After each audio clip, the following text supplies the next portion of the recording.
Hola, mi nombre es David Cibaja, soy paciente del doctor Fernando Valdezeda de Clínica Baldor y estoy haciendo este testimonio porque hace algún tiempo estaba teniendo problemas para dormir, me sentía que me ahogaba mucho en las noches, estaba roncando y a través de varias consultas que tuve con el doctor me realizaron un examen del sueño donde se determinó que estaba padeciendo de apnea del sueño y eso me restaba oxigenación a la hora de dormir y por supuesto que no estaba descansando.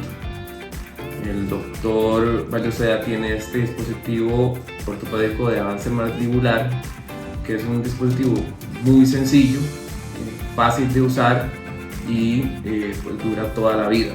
Este dispositivo inmediatamente, apenas empecé a utilizarlo, sentí las mejorías inmediatas. Pude descansar mejor, luego me hicieron otro examen para chequear la oxigenación, estaba teniendo mejor oxigenación y en general tuve bastante mejoría.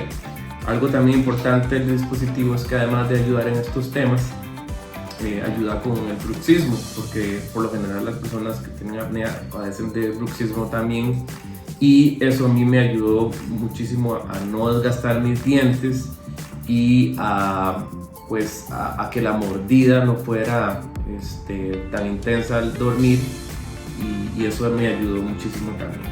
Entonces, muchísimas gracias al doctor Fernando Valdezeda por este dispositivo.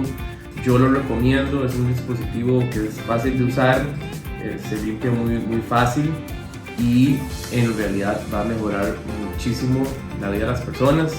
En la noche uno puede hablar con él, tomar pastillas, tomar agua, no hay ningún problema, no va a ser un cambio radical. Así que muchísimas gracias al doctor Fernando Valdezeda y a la Clínica Baldor por esta gran solución que mejoró mi vida.